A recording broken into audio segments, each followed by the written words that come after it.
Hello and welcome to the Oath and Staff podcast.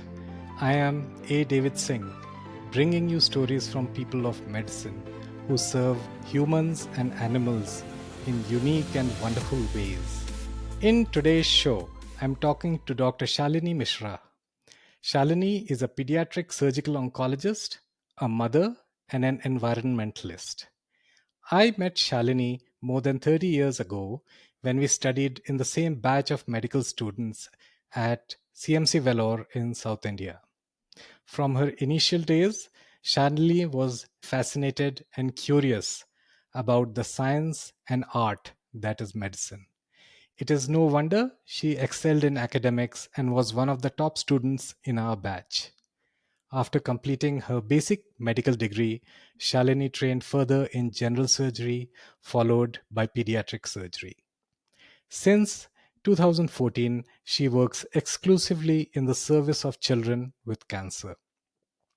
Today, it gives me great delight to talk to my batchmate, Dr. Shalini Mishra, who has paved her way to the zenith of her career through hard work, perseverance, and service mindedness towards humanity. Welcome, Shalini. Welcome to Oath and Staff. Thank you, David, for that kind introduction. I'm really very happy to be here today on your podcast. I think the honor is mine. Let's kick things off at the beginning. What got you started in medicine and later in pediatric surgery? Please tell us the stories behind how you made choices at different steps of your career. So that's a very interesting question.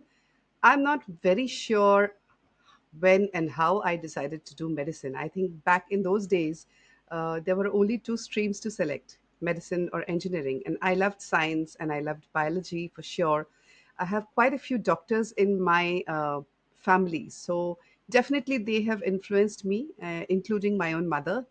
And one person who influenced me a lot was my grand uncle.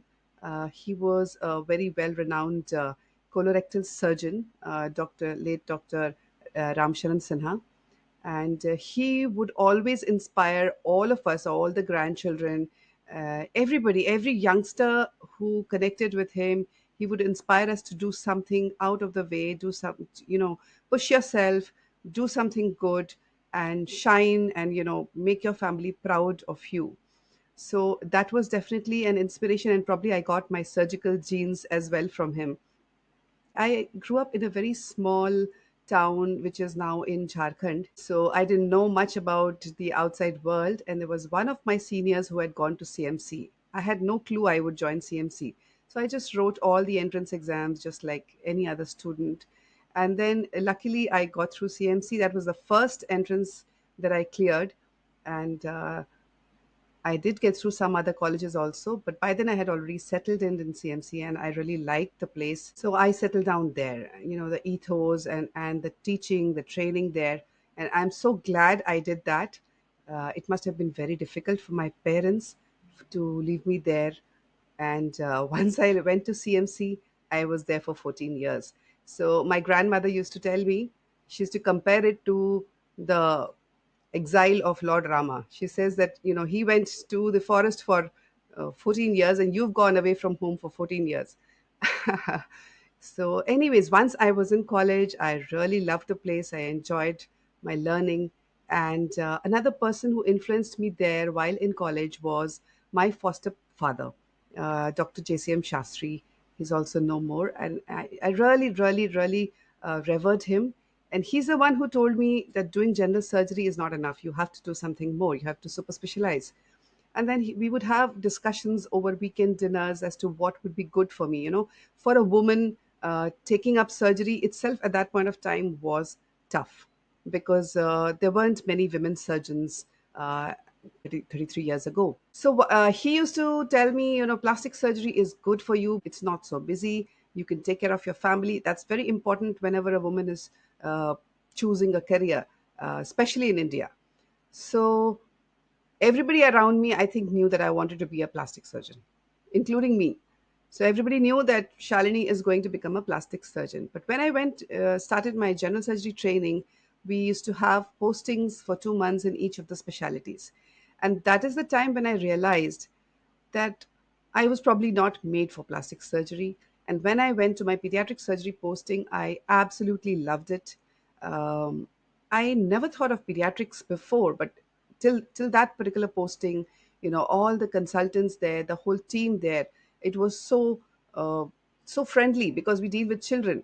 So I think I got those very positive vibes, and I started loving this specialty. After finishing my general surgery, again, I came back to Delhi for a short while, and I worked in a pediatric surgery department for about 4 months to be sure that yes, this is what I want to do.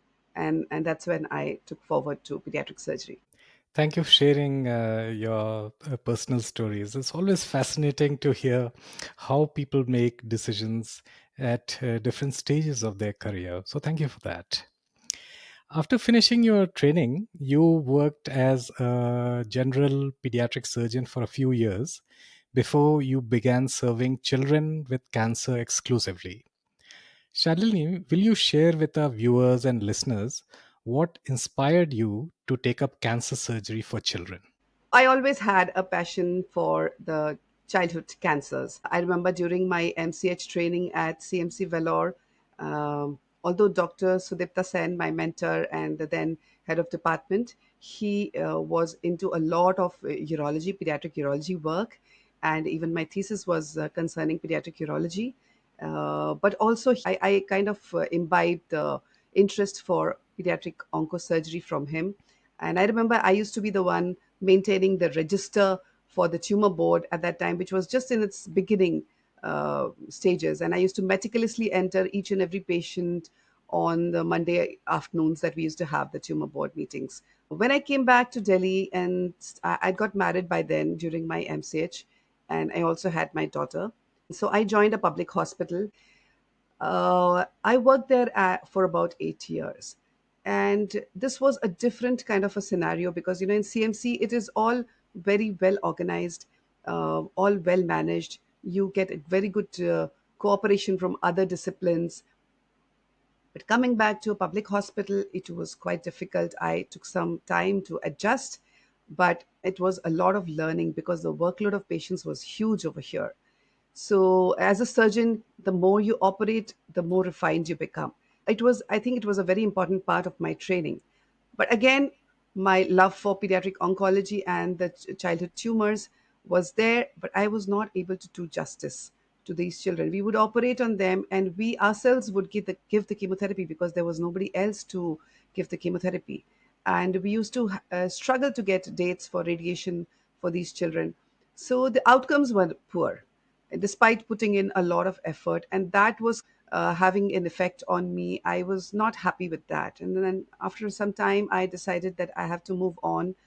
Also, my children were growing up and their needs were more. The time I needed to spend during in the public hospital was much more looking after the emergencies at night and neonatal surgeries. So that's when I decided, okay, I need to move on. And I did not look at any corporate hospital. I did have some connections with my present institution, which is a not for profit organization. They have an excellent pediatric hematology oncology team with full support from all the multi specialities that are required. And we also do a lot of charitable works. We have tie ups with a lot of NGOs. So it is much more gratifying here because the results are excellent. Now that you're working as a pediatric surgical oncologist, what does a typical day at work look like for you? While I was doing general pediatric surgery, we would have very long OT, multiple cases. We were operating 10 children, 12 children per day, maybe 3 days a week. And the other days, we would have uh, outpatient departments where I would see almost 50 patients from 9 a.m. to 12 a.m., 12 p.m. So that was very rushed, and I could not give proper time to my patients. Right now, it's not so busy. So I'm able to give more time. Every new patient that I see, I easily give them at least 1 hour, which is needed because parents are mostly young, and it's a huge stress for them. And sometimes when we have adolescent children, they are very difficult to manage. So you may be able to manage the parents, but managing the adolescent children becomes much more difficult. So my usual day is like morning, we have rounds of admitted patients, and then I usually have some references which my pediatric hematology oncology colleagues would have sent, and majority of them will be children who are battling blood cancer, and they may be having some abdominal complaints or any infective complaints for which I would need to go and see them, and of course followed by the outpatient department. I do operate on 3 days in a week. Some of the days I would have a very long surgery which would go on for 10 to 12 hours. But I'm prepared for that. That doesn't happen every other day. Every Monday afternoon, we have our solid tumor board. So that is another important part where we discuss all the new patients. What are the common cancers that you see in your practice? And what are the early warning signs of these cancers? Shalini, what is your advice to help patients identify, or at the very least, feel concerned that their child might have cancer?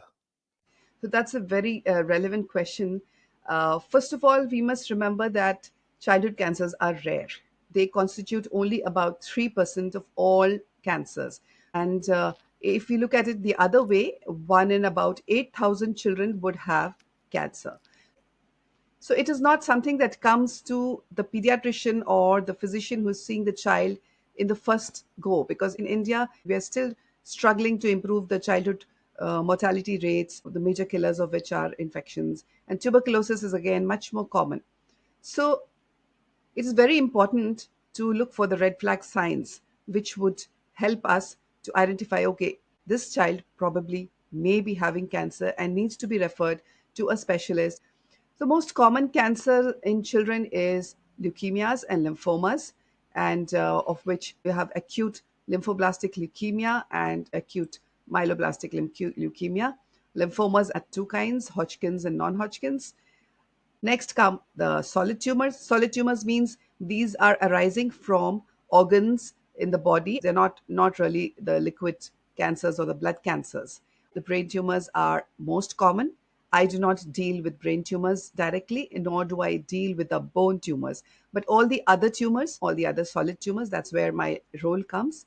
And most common among the solid tumors in the abdomen are two tumors. One is arising from the kidney, which is also known as a Wilms tumor, and another one from a gland just above the kidney, which is known as the adrenal gland, and that's called neuroblastoma. Some of the important red flag signs which anybody should look for: if the child is not growing well, if the child is showing lack of energy or is looking pale, they may be having some bruises on the skin. All these are signs which could point towards a blood cancer. I remember one parent who was a doctor, and she had a 15-year-old girl who was diagnosed to have blood cancer. She noticed the bruises on her child's hands, but always thought that it was holidays and the cousins had come and somebody had pinched her too hard. So there was a little delay in diagnosing because they did not take that particular symptom seriously. It's not usual to see bruises on a child's skin, right? Fever is something very important. So if any fever that is not going away with the regular medications in about 2 to 3 weeks time, that must be evaluated. So what we call in medical terminology as pyrexia of unknown origin, that means it's a fever, we don't know the cause, we've done a whole lot of battery of tests and we don't know what is causing, there's no infection found. So this is another important thing that needs to be evaluated. When you come to lymphomas, these are cancers arising from the lymph glands in the body. So usually you will see some lymphatic glands in the neck or in the axilla or in the groin. It's very common to have children with some lymphatic nodes enlargement in the neck. So we need to differentiate whether it is just a reactive lymphadenopathy, which means like a reaction of the lymphatic system to some common viral infection, or is it actually a lymphoma? And that's where a biopsy comes into play. Sometimes these tumors will present with some pressure symptoms. That means the lymph glands have become so big that they are causing some pressure on the breathing passage, which is the trachea, or the food passage, and then they can become very sick. So it can be a challenging situation. Coming to the brain tumors, the most common presentation will be, early morning headaches and vomiting. So we should not ignore these symptoms. And if any parent thinks there's something wrong with the child is not the way he or she was a couple of months before, they're feeling low energy or always complaining about some aches and pains, and it's not going away with the usual treatment. That is one situation where you may think that I need to show my child to a specialist. And then comes to coming to the main tumors that I deal with, and those are the solid tumors. So any lump or bump anywhere in the body, initially most solid tumors are painless. Children will not complain of pain, and so that's why they may get neglected. We often see children who come with huge tumors. A small baby of 1 year old age will come with a 10 centimeters tumor. So when they present late, it becomes much more difficult to treat them. Nevertheless, childhood tumors, they are different from adult tumors. Adult tumors are usually because of environmental factors and their epithelial origin. Like smoking causes lung cancer. In children, they don't have any environmental factors. It's usually due to some gene accident that the cells start proliferating. We mostly call them blastomas because they are very rapidly growing cells. And because they are rapidly growing, they also rapidly respond to the correct treatment, which is chemotherapy, radiation therapy. So they are very sensitive to these treatment modalities. Are there any special considerations in cancer surgery for children that are different from those in surgery for adults? Yes, of course, David. When we do surgery for children with cancer, we lay a lot of emphasis on organ preservation. That means we want to remove the particular organ from which the cancer or the tumor has arisen. But what about the surrounding organs? We want to preserve everything else. For example, if the tumor is arising from the adrenal gland, which is just above the kidney, sometimes it may be adherent or it may be stuck to the kidney.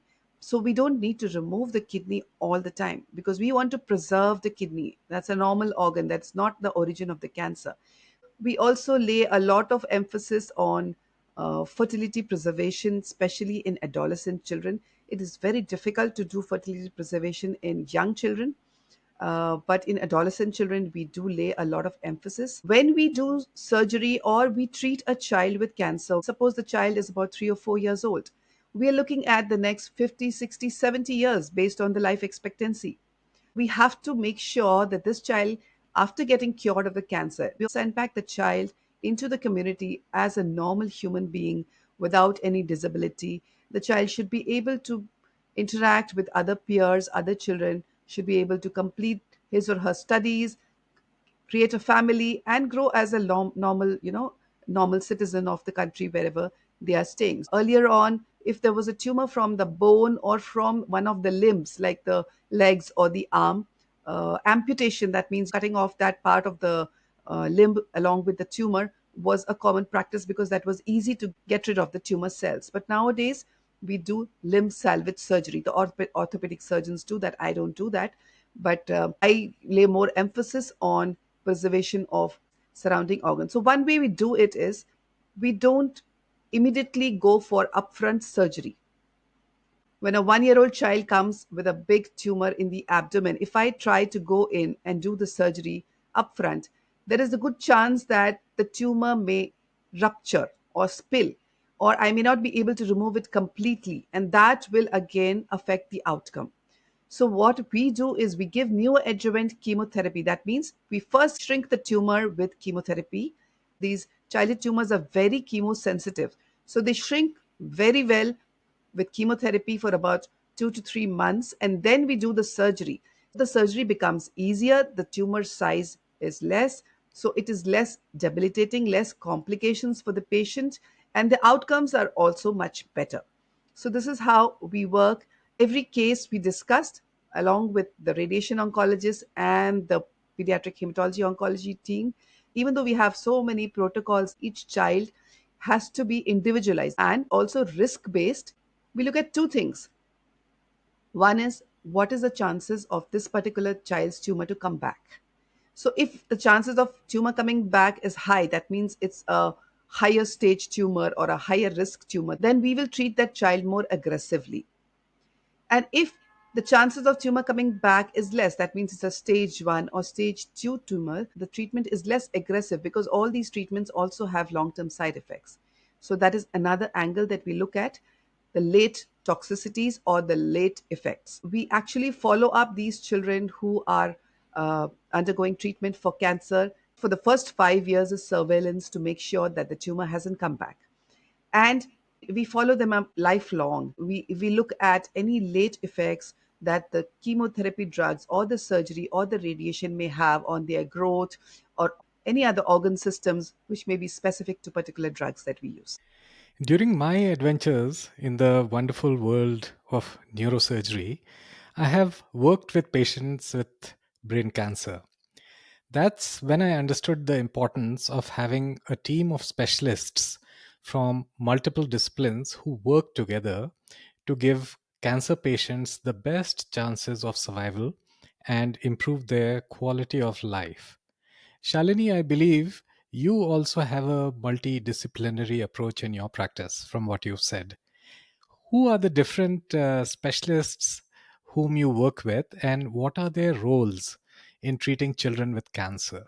David, this is the biggest difference that I found while I was working in the public hospital. We were doing everything ourselves as surgeons. And here in a specialized center where we have a separate pediatric hematology oncology department, we have a team of pediatric oncologists, surgeons, we have orthopedic surgeons, we have neurosurgeons also. In addition, we have radiation oncologists and a team of trained pathologists. We depend a lot on the pathologists. And nowadays, there's a lot of molecular biology. So they look into the genes and figure out which gene has caused which tumor. It helps not only in the diagnosis, but also in the prognostication. How aggressive is the tumor? What is the outcome going to be? It helps us in telling the parents and the family as to what are the chances of this child being completely cured. I'm fortunate that we have an excellent team of pediatric oncology nurses because we go for rounds only twice a day in the morning and in the evening. And they are the ones looking after the children and their families throughout the day. They do the counseling, build a rapport with them, be like their friends. Also, we have like a child life specialist, which we call playroom teacher. So the playroom in the hospital is the child's go-to place while they're going through this chemotherapy. There we really try and spoil these children. We have a teacher over there who does a lot of fun activities, video games, board games, art and craft. The teacher tries to keep up with the children's academics based on their performance or their age. She does give them some exercises to do, like maths or some spellings or something very basic. Because another important issue, I would say, for these children is after getting cured of cancer, they have to get back to school. And if they've lost these few months or years of treatment, and they find it difficult to cope up academically. So we have to inculcate that habit in them that they continue with their studies and get back to school. So the multidisciplinary team is very important in improving the outcomes. And I can see the same children with the same diagnosis that I was treating in the public hospital were not having a good outcome. And here, with the multidisciplinary team, even stage 4 tumors, which have spread to the lungs, there are some tumors which are highly curable even if they have spread. For example, Wilms tumor, which is from the kidney, and there's another tumor called germ cell tumor. We never give up on these tumors. When they are diagnosed early, that is stage 1 and 2, they have more than 90% cure rates.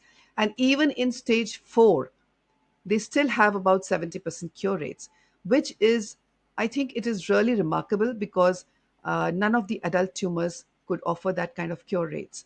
So it is important that the treatment is given at the correct time, at the correct place, with all the facilities, and by specialists who can make very fine tuning. The chemotherapy that we give needs a lot of fine tuning and adjustments in every session, so that multidisciplinary and specialized care definitely improves the outcome. As a cancer surgeon for children, what is your biggest reward? A lot of people say, how do you operate on small children? It must be so challenging. Yes, I do find it challenging, and that's what I love about it. But the biggest reward I feel is the gratification to see that these children uh, become well, they come back to normal life, they grow up, they go through their schooling and college, and then they get married, they have their own children, and they often come back and invite us for their weddings, or they inform us, that, I've been blessed with a baby boy or baby girl, and we celebrate it like a family.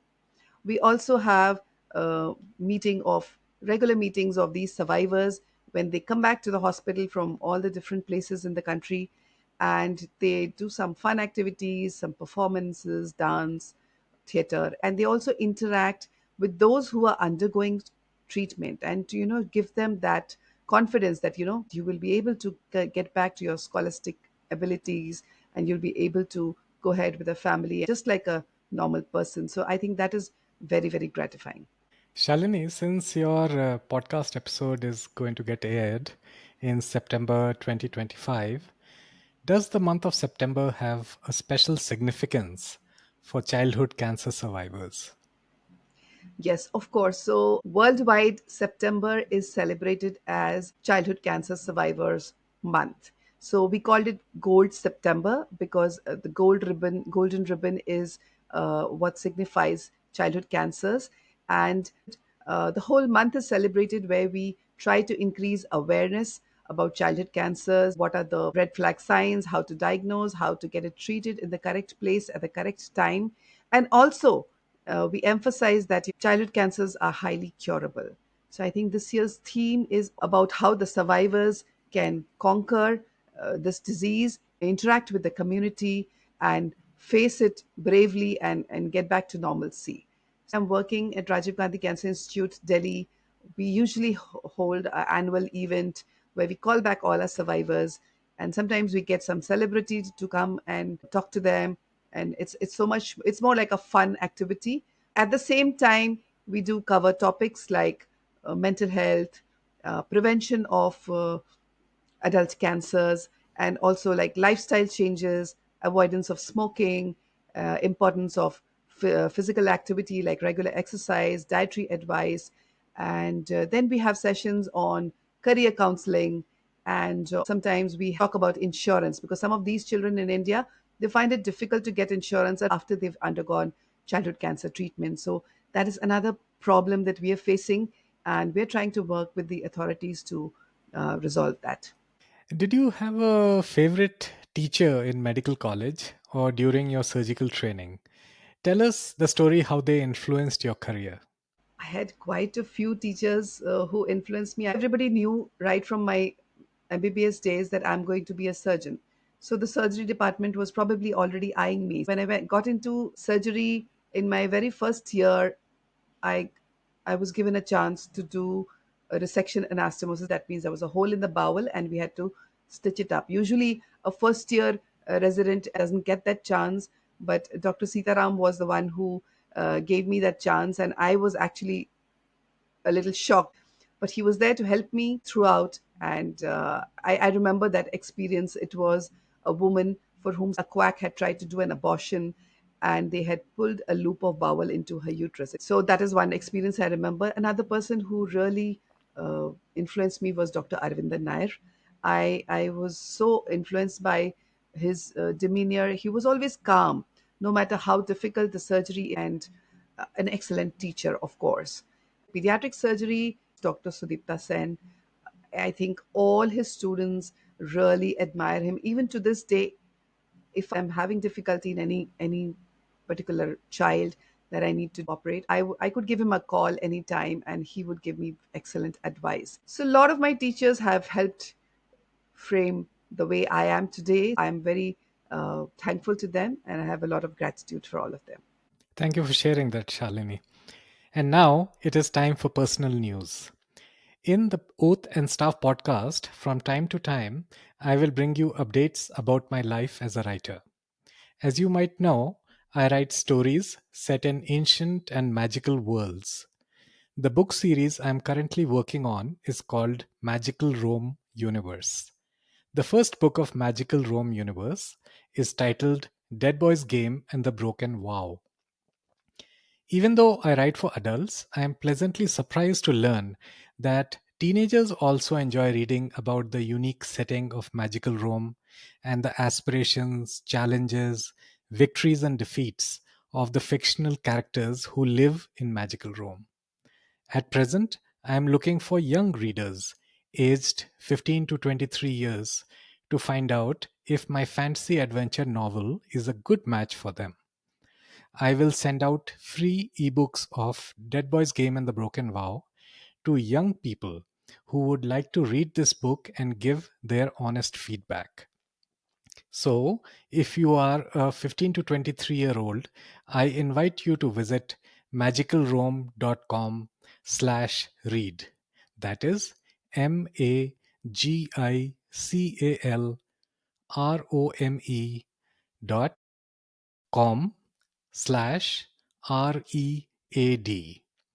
You'll find this link in the show notes if you are listening to the audio podcast on your mobile app, and in the description box below if you are watching it on YouTube.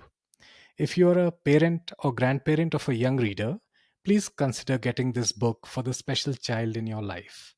Please note, parental consent is required for 15 to 17-year-olds.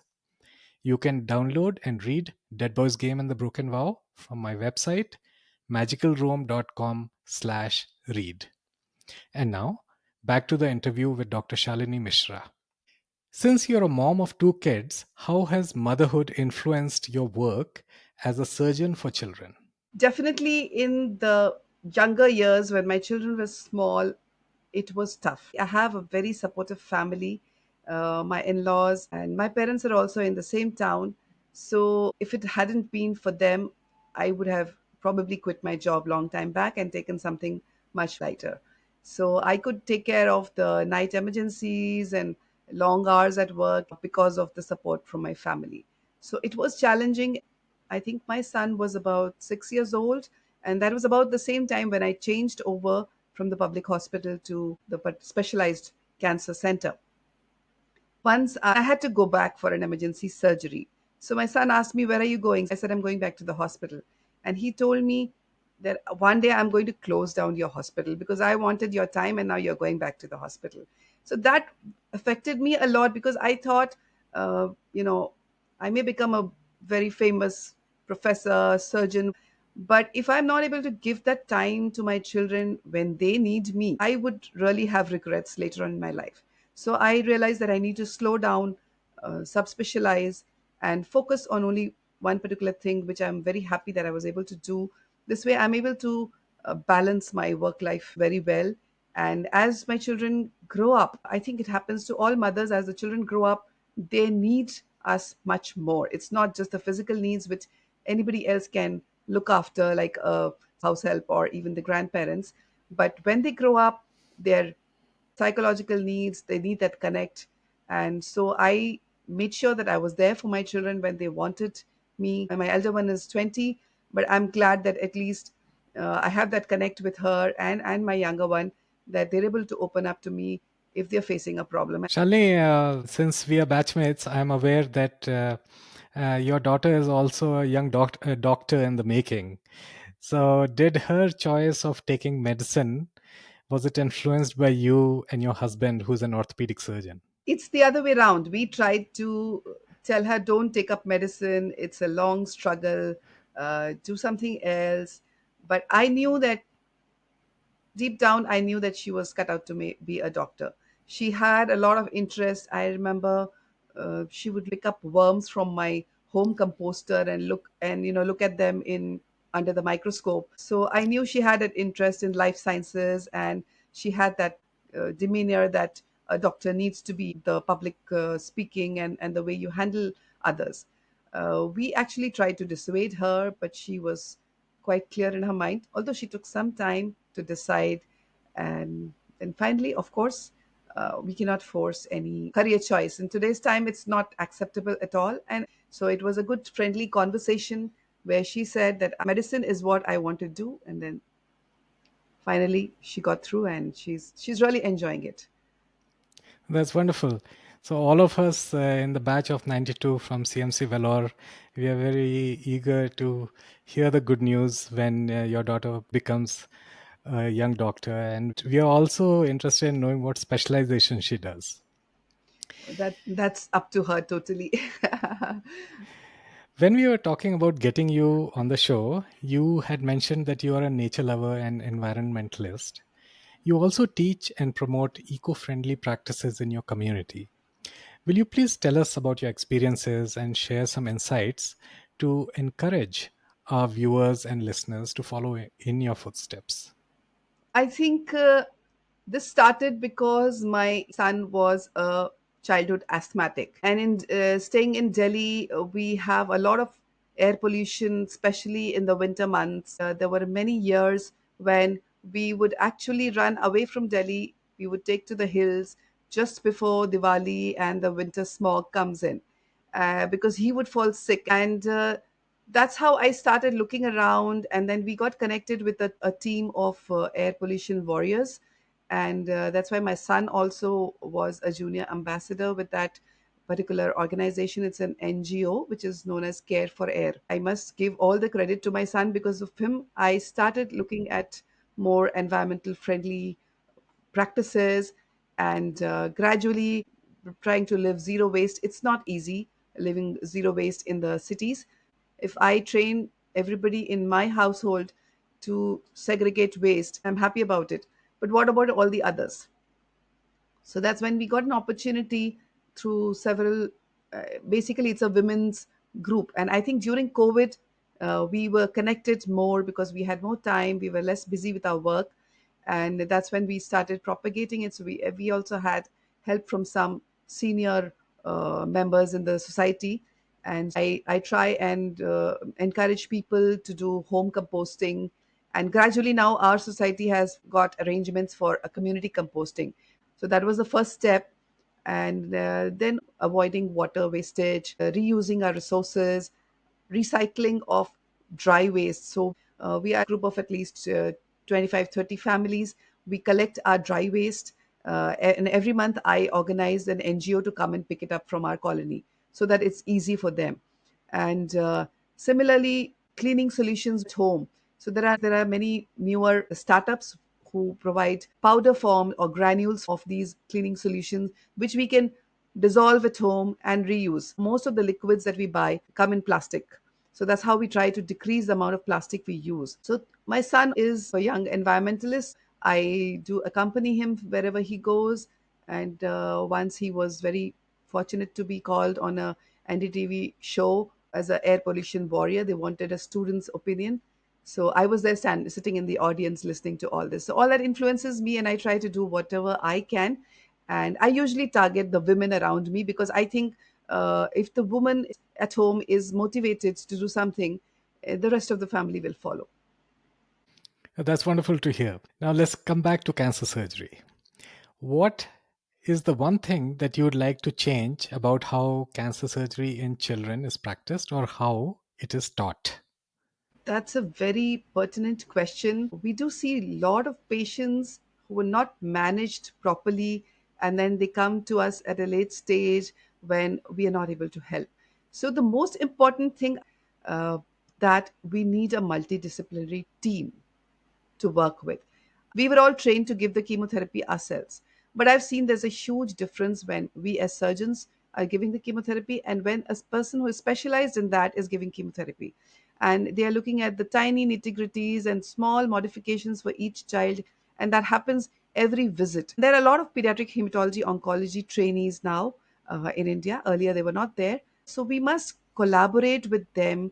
And I think that is what is going to improve our outcomes. And also, as a surgeon, especially in private practice, that you see a child with a tumor and you think that we must operate on this child. That's the first instinct of a surgeon. So we have to control that and see what is best for this child. I think giving the chemotherapy first, shrinking the tumor, and then I will be able to do a better surgery with a better outcome and better organ preservation. In addition to people of our generation, I am aware that there are several medical students who tune in to listen and watch the Oath and Stuff podcast. What advice would you give to these medical students and general surgery trainees who are thinking about becoming pediatric surgeons or cancer surgeons in the future? Pediatric surgery, I would say, is I really love my specialty and I have no regrets on the choices that I've made in my life. So it may not be a very good earning specialty, unlike many others, but the gratification that we get is is beyond anything else. So it makes me, very much at peace with myself, and I love the work that I'm doing. It is challenging, of course, when we do neonatal surgeries for children who are just 1 kgs and they have a necrosis in their intestines and we have to operate on them. It is challenging. You need a good setup, you need a good pediatric anesthetist, and you need a good neonatal ICU or pediatric ICU. What used to happen in the public hospital where I was working is we spent the whole night operating a child, and then because of lack of good post-operative care, we would lose the child, and that would really really really affect my mental health at that point of time, that all my energy and all my work went waste.